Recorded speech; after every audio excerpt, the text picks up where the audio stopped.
They called me a disgrace, not once, not in anger, but again and again, in silence, in glances, in the way my own mother would smile at my brother like he carried the future and look at me like I carried shame. When I left the fire department, after 17 years, after smoke-stained nights and third-degree burns, they didn't ask why. They didn't want to know how many times I stopped breathing just to save someone else's child. They just whispered, "She couldn't cut it." I didn't go to med school. I didn't marry a senator's daughter. I didn't have polished shoes or cocktail party charm. My brother did. And every family dinner, every birthday, every reunion became a polite stage where he stood tall, and I disappeared. But what they never knew was that I never left the fire. Not really. It lived in me. Every scar, every nightmare, every siren in the distance reminded me I still carried heat. And yet, somehow, I became invisible. Until one night, at a gala I wasn't even invited to, his boss turned to me, mid-conversation, his eyes narrowing like he was seeing a ghost. "Wait, were you there? Bridger Fire, 2017? He asked. I froze. He stepped closer. "You're the one who pulled me out. You screamed through the mask, 'Stay with me.' That was you." The room went quiet. Every fork stopped. My brother's face turned pale. My parents blinked, confused. And then the man said it, loud enough for everyone to hear. "She saved my life. And I heard the city gave her a $300,000 award. You never told me that part." That was the moment, the spark. Not from a flame, but from truth. My name's Danielle Carter. And for years I let them call me a failure, while quietly saving lives, stitching myself back together after each betrayal. But today, I'm telling the whole story, because silence didn't protect me. Before I share it with you, I'd love to know you're here with me. Drop a simple hi in the comments, or tell me where you're watching from. I'd love to see how far this fire burns. And if my story touches something in you, please consider subscribing. Your presence means more than you know. Thank you. And now, let me tell you everything. The cabin was collapsing. Smoke poured in through the cracks, thick and choking, and the air inside was blistering with heat. I remember the sound of the roof groaning above me, timbers surrendering to the fire's hunger. My left arm had already caught a lick of flame, the pain raw and white-hot. But I didn't let go. I wrapped my fingers tighter around the man's jacket collar, blood from my forehead dripping down his face as I dragged him across the scorched wood floor. I didn't know his name. I didn't care. He was still breathing, barely, and I was not going to leave him in there. When we broke through the front door, the fire exploded behind us like it was furious at being defied. My knees hit the dirt. The mask slipped from my face. Then everything went dark. That was Bridger, Montana. The fire of 2017. 8 people rescued. 1 woman unconscious with third-degree burns across her shoulder and left wrist. Me. I spent 11 months after that learning how to pick up a spoon again. I couldn't grip, couldn't twist, couldn't sleep without smelling smoke. By the time my arm worked well enough to function, I knew one thing with absolute certainty. I would never wear the gear again. So I left, quietly. No retirement party, no farewell from the station. I didn't even return my badge.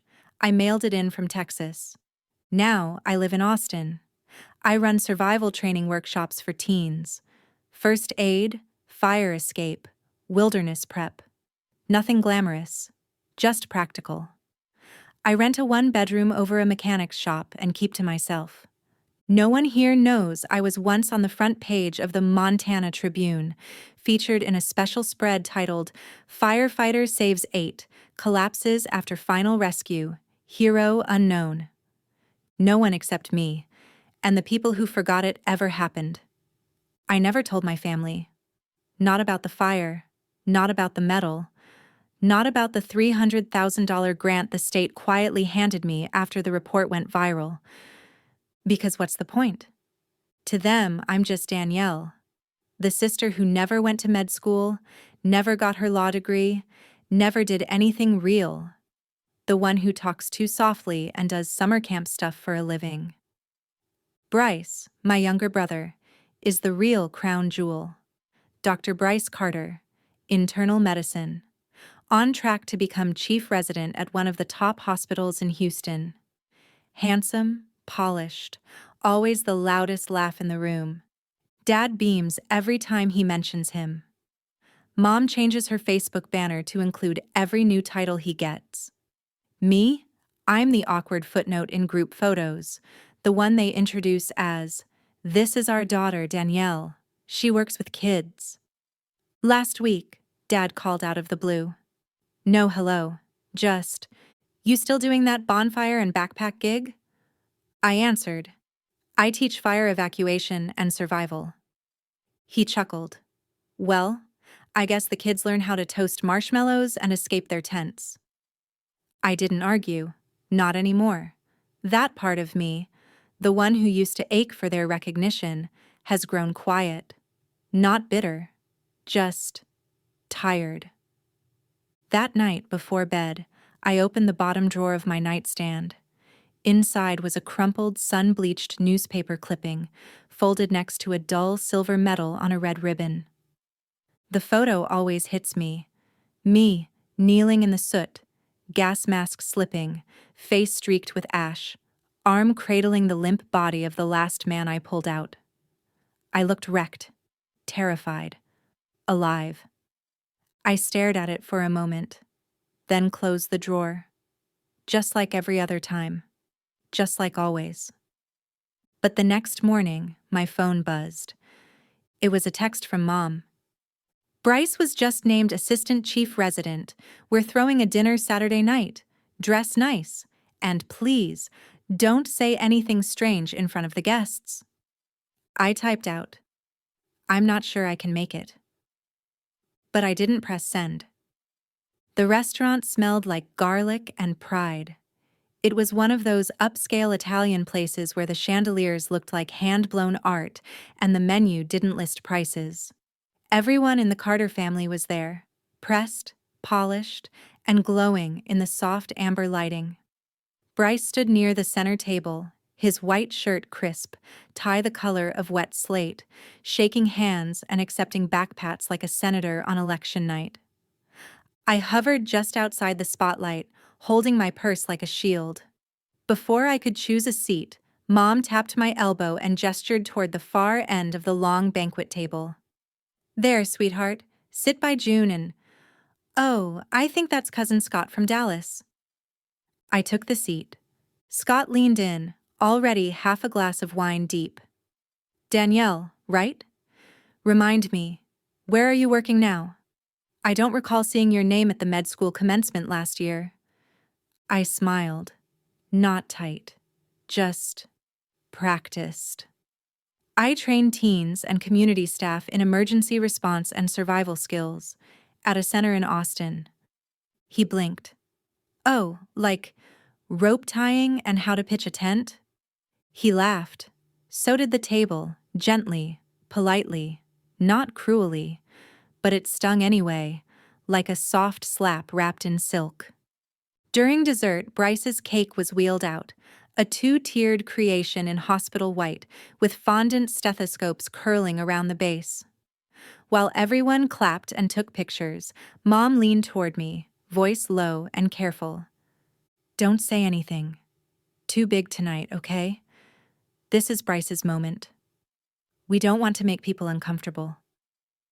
I stared at the flickering candles on the cake. I didn't say a word. Later, back in my apartment, I kicked off my heels and sat at the tiny kitchen table. The place smelled faintly of lavender and old coffee. I reached into the cupboard above the fridge and pulled out the small fireproof lockbox. Inside, the envelope was still sealed. $300,000. A check issued by the state of Montana for exceptional acts of heroism and bravery in the line of duty. I'd never cashed it. Not a dime. My rent, groceries, and everything else came from teaching workshops at schools, hosting summer camp safety programs, and giving weekend fire escape courses at community centers. There was no plaque, no trophy, no public thanks beyond that newspaper story and the private ceremony I refused to attend. When the invitation came, I told them I was recovering from a minor car accident, just a few bruises, nothing to worry about. That was easier than explaining why I'd needed skin grafts, why I'd slept sitting up for 5 months, why every time I heard a smoke alarm, my body stiffened like I'd been hit with a taser. And no one came. Not once during rehab. Not Mom. Not Dad. Bryce texted once. "Glad you're okay. Let us know if you're ever back in Montana." I never replied. The only call I made after the fire was to Alma Rivera. We'd trained together, fought side by side through 5 infernos and 1 mudslide. She was the first person who called me Fire Sis, back when I still believed in nicknames that meant something. Alma had since left the service too. She taught PE now at a middle school in San Antonio. When I told her what happened, she said, "You didn't just walk out of that blaze, Danny. You dragged the whole damn mountain with you." I laughed. I think that's why I called her. Tonight, after the dinner, I opened a lower cabinet to grab a pot for tea. My fingers brushed something lumpy. I pulled it out. A beat-up old stock pot, blackened on one side from some long-ago prank fire drill. A group of my students had given it to me for my birthday 2 years ago, painted across it in neon green acrylic, still messy and bold. "Thank you for teaching us how not to die." I ran my thumb along the paint, laughed quietly. They'd meant it as a joke. But they weren't wrong. Bryce never called. Not really. He texted, he forwarded links. He once sent me a meme of a dog in scrubs holding a coffee cup. But an actual call, with my name showing up on the screen and his voice asking for me, that hadn't happened in 2 years. So when his name lit up my phone a week after the dinner, I stared at it for a few long seconds, wondering if it was a mistake. "Hey," he said, casual like it hadn't been forever. "I wanted to talk about something." He launched into it. "The hospital's hosting a First Responders Appreciation Gala next month. You know, to honor frontline workers." I thought, "Maybe you'd come?" I blinked. "Why?" He hesitated. "Because you work in emergency stuff too. I mean, yeah, not medical, but it's still something. And Mom mentioned maybe you could wear something a little nicer this time." There it was, the catch, the ask under the ask. Then he added, "My boss will be there. So maybe leave the fire jacket at home? Just look sharp, yeah?"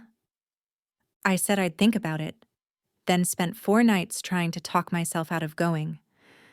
But the morning of the gala, I stood in front of my closet, staring at all the normal clothes I rarely wore, and reached instead for the jacket. The one that still smelled faintly of smoke, the one I almost died in, the one that made me feel whole, not defiant, just honest. The ballroom was lined with flags and lights, glittering name tags, champagne flutes, the clink of cutlery and string quartets. I stepped in, kept my chin up, ignored the sideways glances. And then a man walked past, paused, turned. He was lean, silver-haired, and wore a suit like someone who'd grown into it after years of forgetting he'd earned it. His eyes scanned me once, and froze. He took a step forward. "Miss Carter?" I nodded slowly. "I'm Everett Lynn." He offered his hand, gently. "You pulled me out of the cabin fire in Bridger, 2017. I don't know if you remember, but I remember you. Even when I was blacking out, I remember your eyes. My heart slammed against my ribs. No one had ever recognized me before. Not like this. Not by name, not by memory. He smiled softly, eyes glistening. I've been trying to find you for years. I wanted to say something, anything, but my throat closed up. So I just nodded again. An hour later, when the speeches began, I stood near the back, mostly hidden behind a pillar. Bryce was seated front and center with his boss and our parents. I didn't expect much. I didn't want much. Then Dr. Lin stepped up to the podium. He opened with the expected notes: dedication, resilience, the toll of the last few years. But then he paused, glanced toward the crowd, and said, "Tonight, I want to thank more than just our medical teams. I want to acknowledge a different kind of front line, a different kind of hero." He raised his hand and pointed, not theatrically, but steadily. "Danielle Carter is here tonight. She saved my life in 2017. She pulled me out of a burning cabin in Montana, and then disappeared. She's never taken credit, never stood in the spotlight. But I remember her. I remember the burns on her arm, the way she collapsed after she got me out, the mask hanging from her face." The room went still. Not even the forks moved. "She was awarded the State Honor Medal and a grant of $300,000, he continued.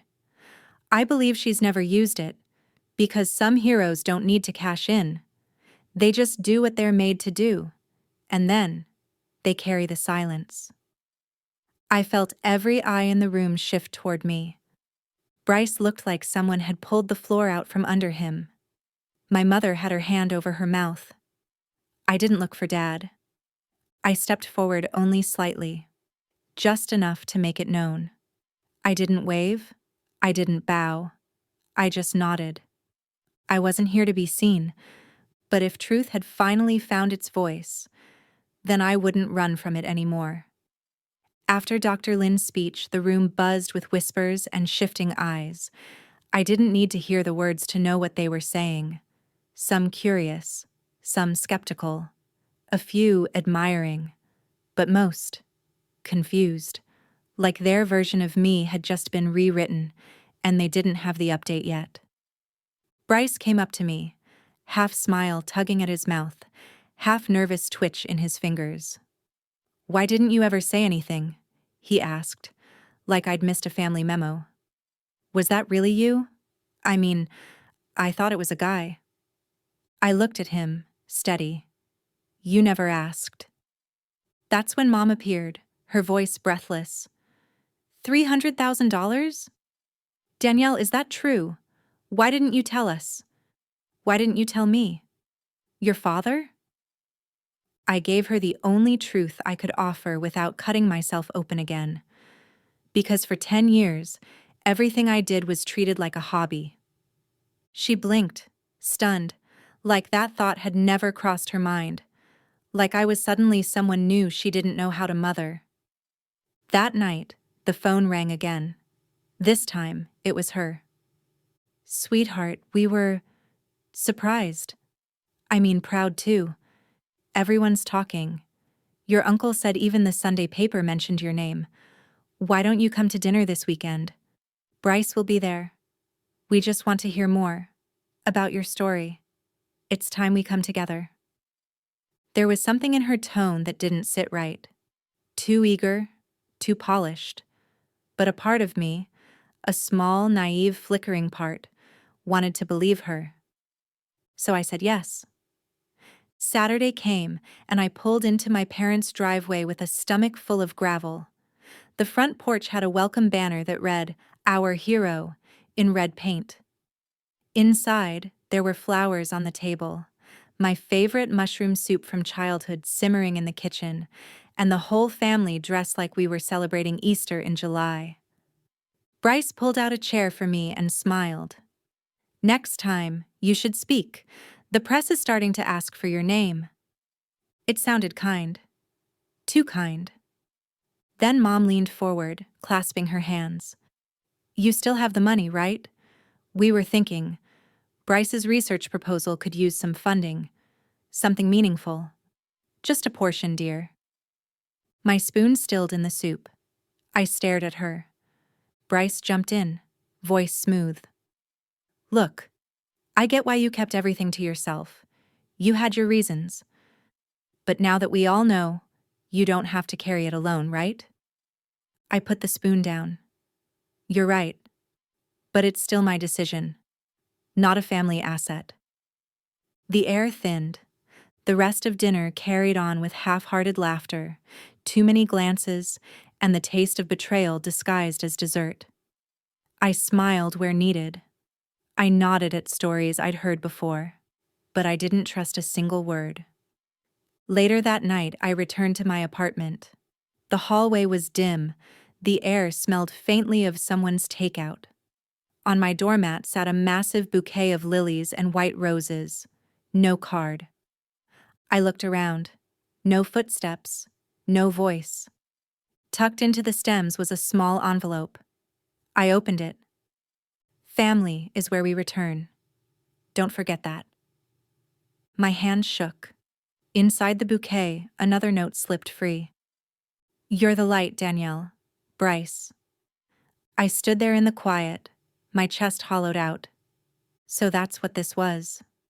A reunion staged like a strategy. A debt disguised as pride. And I had walked straight into it. A week later, Bryce showed up at my apartment unannounced. No phone call, no text, just a knock, and his shadow through the peephole. Slouched, exhausted, and holding a bottle of ridiculously expensive wine I knew he couldn't afford. He walked in like he belonged there. Like we were old friends who hadn't seen each other in a while, not siblings who'd just been circling the awkward edges of truth. I need your help, he said, settling into the armchair like it owed him comfort. I folded my arms. Funding for research again? He shook his head. Number real money. I'm in trouble, Danielle. That stopped me cold. He looked up, and for once, I saw it. Panic. Not the dramatized kind Bryce used to work a room, but the kind that lived in his pupils. Raw. Desperate. I owe over 120,000. Vegas. Private games. I thought I could win it back. Then I started borrowing. Now. It's out of control. If I don't pay, I could lose my residency. They'll destroy my name. And yours might not come out clean either. I leaned back. My mouth was dry. You want me to give you 50,000? I'll pay it back, he rushed. I swear. Once I get that award for the neurology grant? And if I wasn't the woman who pulled strangers out of fire, if I were just your broke sister running summer camps and patching up kids' scraped knees, would you still be here? Silence. He looked away. That was my answer. I can't help you, I said quietly. His jaw tightened. The kindness drained from his face. You'll regret this, he said. Not just for me. For you too. People don't stay impressed for long, Danielle. One headline can become another joke real quick. He left without finishing the wine. The bottle sat unopened on my counter like a dare. I didn't move for hours. Just sat there, staring at the door he'd walked through. My mind was a battlefield of guilt and clarity. If I helped, I'd betray every inch of the pain it took to get where I was. If I didn't, I'd be watching my brother spiral into ruin. And yet, wasn't he already halfway down? The next morning, my phone rang. A woman's voice chirped through the speaker. Warm, syrupy, full of faux familiarity. Danielle, sweetheart, it's your mother's friend Louise. We met at your 5th grade spelling bee, remember? I just read about your award. Wonderful, wonderful. I'm actually working on this beautiful charity program for underprivileged girls in Guatemala. If you're able to contribute, even just a starter investment. I blinked. I'm sorry, I don't think. She didn't let me finish. Just pivoted to more praise, more coaxing, More flattery tied in red ribbons of expectation. I hung up 15 minutes later with a hollow in my gut. By noon, there were 3 more calls: an uncle with a co-op project, a cousin with a failing fitness app, someone claiming to be working with Bryce on community wellness in need of a silent investor. They all said congratulations. They all used words like inspiring and deserving. And then they all ended with a number: 50,000, 10,000. Just a little seed money. I sat on my kitchen floor, legs pulled to my chest, staring at the bouquet from last week, now wilting in its vase, petals browned at the edges. They didn't see me. They never had. They only saw the zeros. I got the text on a Wednesday night. Just a few words, short and oddly formal, like something copied from a forwarded email. This weekend we're having an important family meeting. Please come. It was from my mother. No emojis, no warmth. Not even a love mom. For some strange reason, I thought maybe this time it would be different. Maybe they were finally ready to hear me, not just talk at me. Maybe, against every instinct, they wanted to reconnect. So I showed up. The living room was staged like an intervention on cable TV. Every armchair and dining chair had been dragged into place. Aunts, uncles, distant cousins I hadn't seen since high school graduation, they were all there, squeezed between houseplants and coffee trays, looking at me like I was the missing puzzle piece they'd finally found under the rug. Then I saw him. A man in a dark blazer sitting beside my father. He had a leather folder and a face that said estate planning, not family bonding. "This is Tom," my father said quickly. "He's a family friend, an attorney." The air tightened around me. They didn't waste time. Aunt June stood first, wringing a tissue in her hands like she'd been practicing. "Bryce's situation is delicate, dangerous. These people he owes, they're not just creditors, they're violent. We're scared for him." A few nods, a few teary eyes for dramatic effect. Mom chimed in, voice cracking. "He's not perfect, but he's still your brother. He's always tried to follow the right path, becoming a doctor, making us proud. But now, if he gets arrested, if there's a scandal, his whole career's over. And it'll follow our family name forever. Danielle, please." A lump climbed my throat. I didn't cry. "What about me?" I asked. They blinked. Has anyone in this room ever asked what I needed? What I gave up to survive? What it cost me to earn that money you're all suddenly so interested in? They didn't answer. I looked at my dad. He looked away. So I took a breath and chose compromise, not out of weakness, but because I didn't want to become like them. "I'll give him 20,000, I said. Gasps. Immediate gratitude. Someone clapped. "But," I added, "there are conditions." Bryce perked up. 1. He enrolls in a certified 60-day gambling recovery program. 2. None of you, including him, will speak about the rest of my money again. Not to me, not to each other, not to anyone. Mom was still crying, but now the sobs had a shaky edge, like disappointment wearing mascara. Bryce walked over and put his arm around my shoulder like he'd earned the right. "You're an angel, Danielle. Really. I'll fix this." I nodded but didn't hug back. Later that night, when I got home, I stared at the mirror and whispered, "You're not an angel. You're a fool who keeps hoping." But I transferred the money. And for the next 10 days, there was silence. No calls, no demands, no guilt trips. I let myself believe that maybe, just maybe, they'd honored their end of the deal. Until I opened Instagram. There he was, my brother, Bryce Carter, sipping from a ridiculous cocktail with a flaming garnish, sunglasses tilted on his smug face. The caption read, "Work hard, play harder, Kasher Vegas vibes."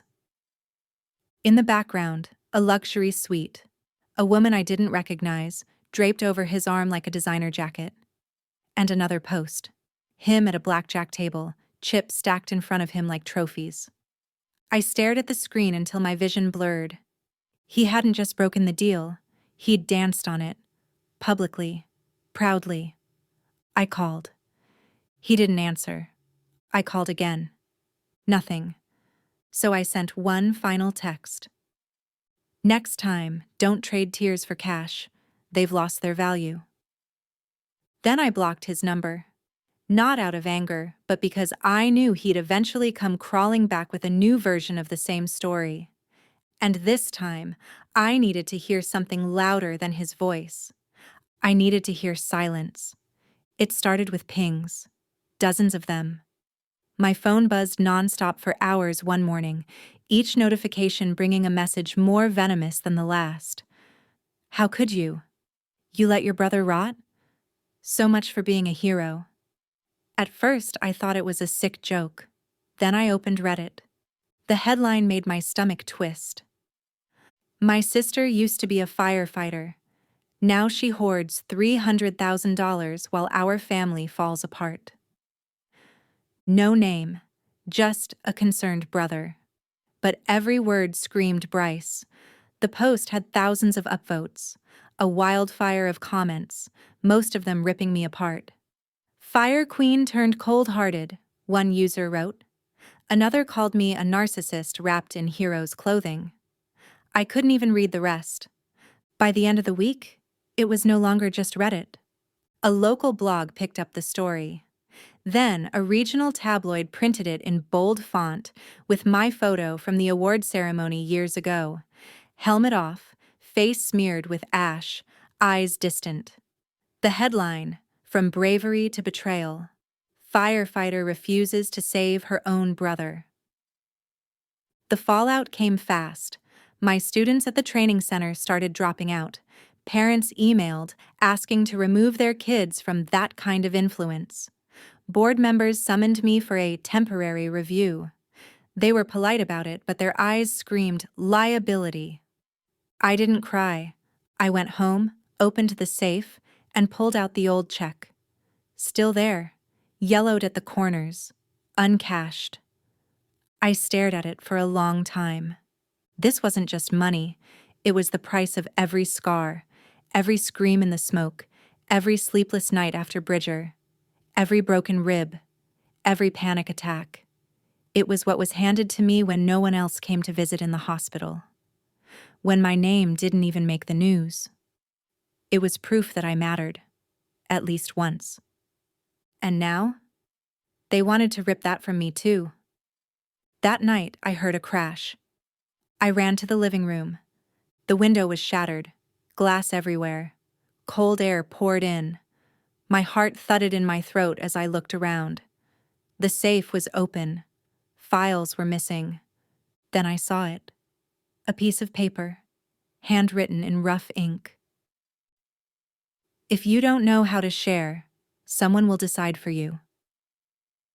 The police came. They asked about enemies, cameras, signs of forced entry. But the lock wasn't broken. The door hadn't been picked. No fingerprints, no leads. I knew who it was, but no one believed me. Worse than disbelief was the isolation that followed. I couldn't sleep. I stopped answering calls. My hands shook when I held my coffee.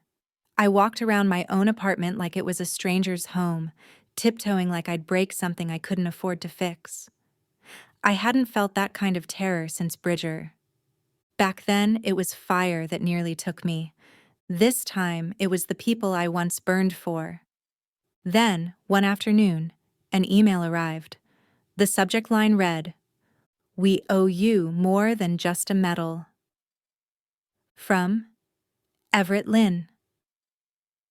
We met at a quiet corner cafe in Austin, the kind with chipped mugs and creaky chairs where no one looked up from their laptops. Everett Lynn sat at a table by the window, already waiting, hands wrapped around a lukewarm espresso. He stood when he saw me.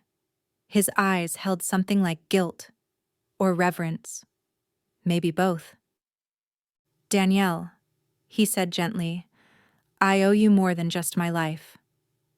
I didn't sit right away. "If this is another plaque or donation speech," I said flatly, "I'm not interested." "It's not," he said. "It's something else." He slid a folder across the table. Legal papers, surveillance photos, printed messages. Then he pulled out a USB drive. "I remember your voice, you know," he said. "From the fire. I couldn't see your face, but I heard you through your mask. You said, 'Don't sleep. I won't let you die.'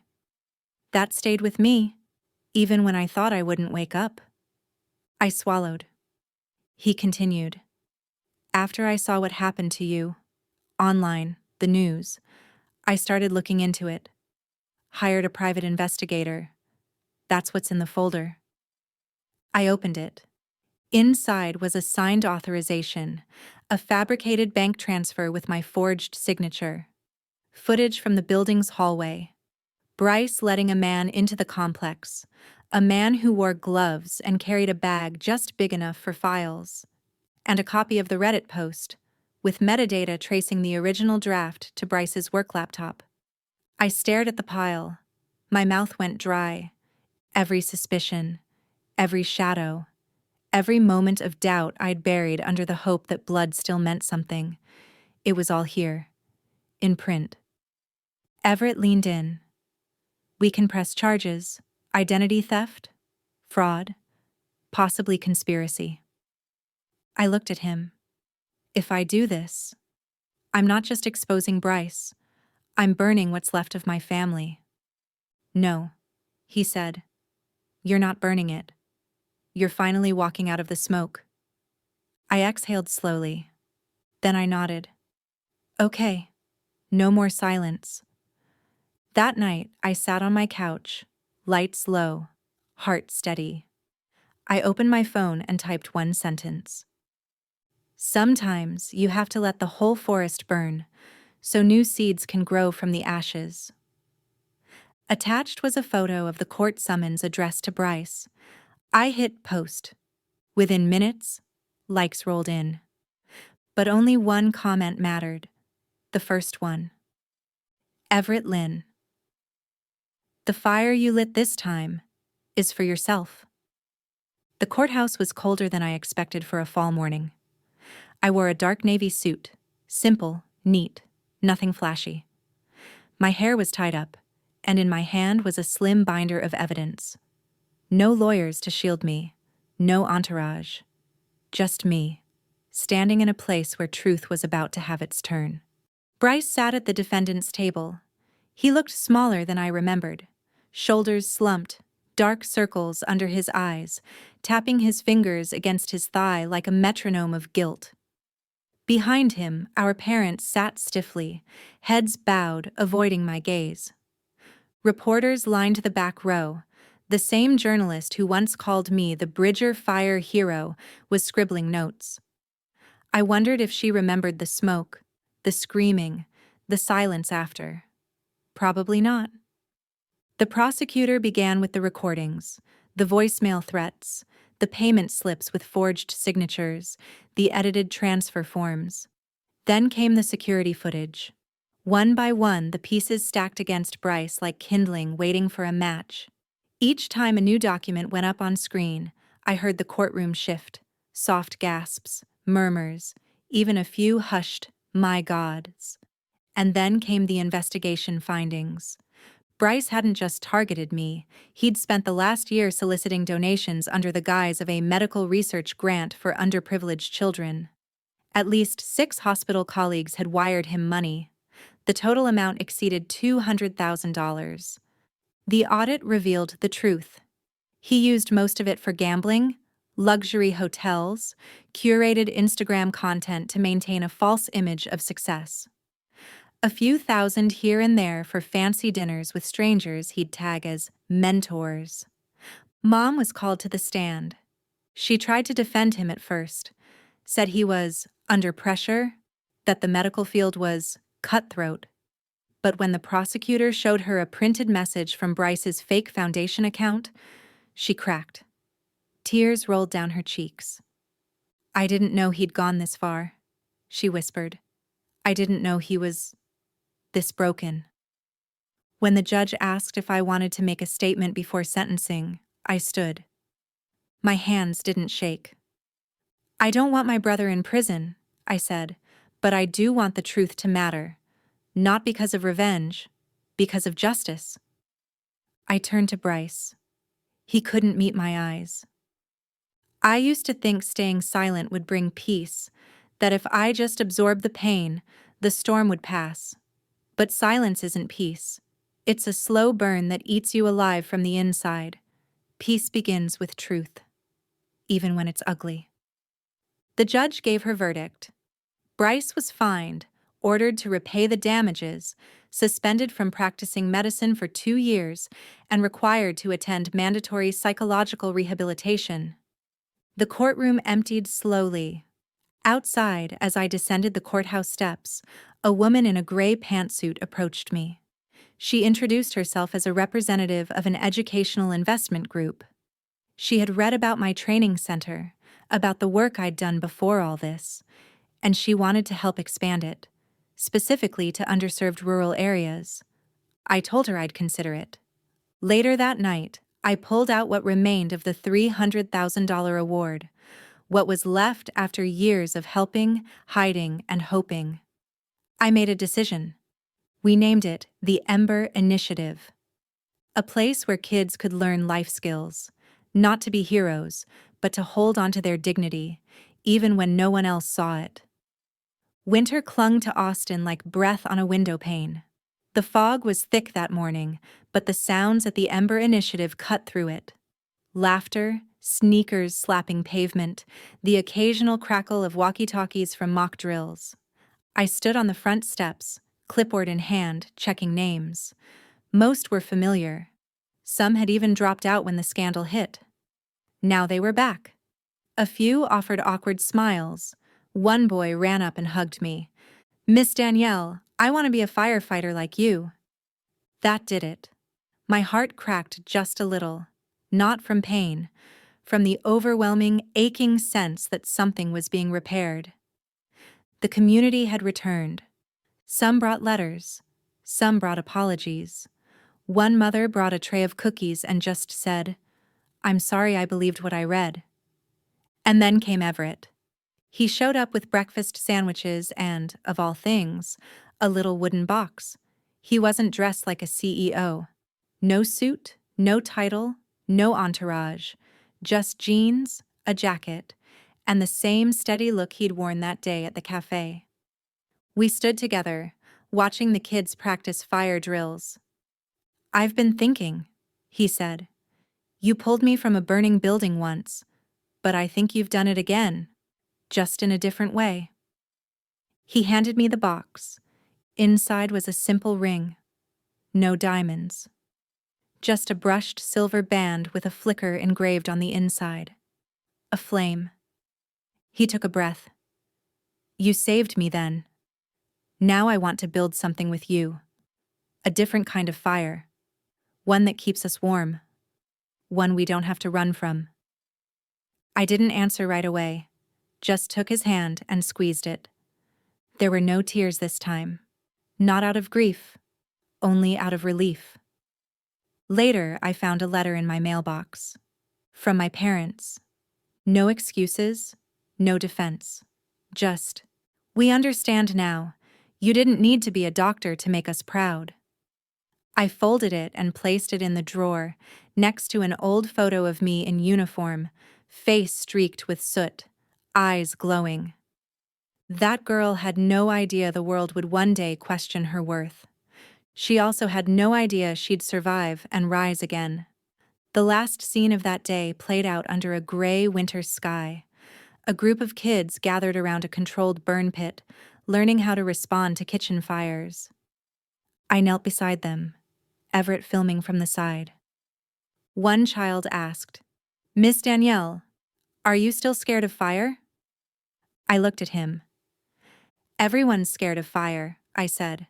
But if you understand what it burns, you'll know what to protect. The camera caught my face just as I turned back to the flames. No scars, no shadows. Just me, fully seen, fully alive. Sometimes life burns us down to ash, not to destroy us, but to clear the ground for something stronger to rise. What we survive doesn't define us. What we choose to become after does. And maybe, just maybe, the greatest act of courage is choosing to rebuild in full view of those who tried to tear us down. If this story moved you, I'd love to hear your thoughts in the comments. Don't forget to like, subscribe, and stay with me for more. Thank you.